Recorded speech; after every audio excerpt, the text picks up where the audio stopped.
Good afternoon, my time. So I have a word to share for the current situation, and thankfully it won't be too long. So on the 3rd of March, 2022, at uh, half past midnight, well, 31 minutes past midnight, and I was praying.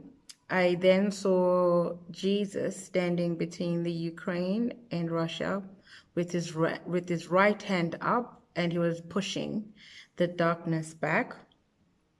And I thought, sure, okay, like definitely these are the saints that are praying for the situation. So I'm actually here to encourage the intercessors that have been praying. Please continue praying over the situation that's happening between Russia and Ukraine, and that the church may stand up and rise and pray for one another. And then a few days ago, I was praying about, again, the same. I was just praying. And then the Lord shows me again, Europe, that there's a serious shaking that's happening in Europe. And it looked like a seismic wave. It was coming obviously from the side of the east, from the side of Russia. I'm not saying it's exactly Russia, but it was coming from the eastern side of Europe, and it shook literally the foundations of the whole continent, even England on that side, all the way to that side. And what I heard the Lord saying, that it's Europe is going through labor pains, and that idolatry is being pulled down. So idolatry is due to basically doctrines, especially Eurocentric doctrines and ideologies that have caused many to go astray and move away from Christ. So I do believe that the Lord is removing the coldness of Europe towards Him, and instead of and removing the self-centered religions and ideologies that basically raise up man or even money or even material over him. So this is what I heard from the Lord. So we were talking about war because Matthew 24, Jesus says to his disciples that there will be wars and rumors of wars, but see that you are not shaken.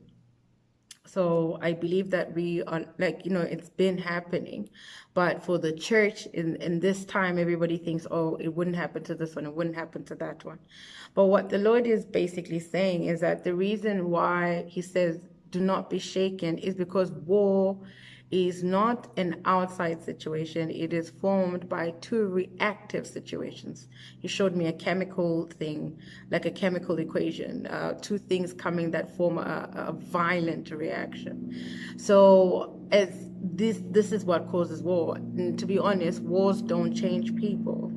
If you look at Europe, they've had wars upon wars upon wars, all the way, like we've known them for, as we're saying, from the USSR to World War I, World War II, to all these things, Cold War, Holocaust that was happening, all these things that have been happening. So in Africa, we've had wars upon wars, Asia, wars upon wars, South America, wars upon wars, but they don't change people. What changes people is Jesus. Don't see that, oh, I'm happy about a war that's going to happen. Maybe it will change things. Wars don't change anything. It is a reaction. It's a coming out of two things that have, or more than two things, many factors that have been mixed in a pot, and the reaction is explosive. So what I am praying for is that instead of people looking to this as if it's a sign, start looking to Jesus for answers. Don't be tossed to and fro, as Ephesians 4:14 speaks. Don't be tossed to and fro by the doctrines of man, right, with the deceitful plottings. So rather be steadfast in the word, be anchored in the word. And in this time, more than ever, we will need the word of God to guide us in the times that we're in. So anyways, I just came to share that and to bless you today. Have a good afternoon. Bless you.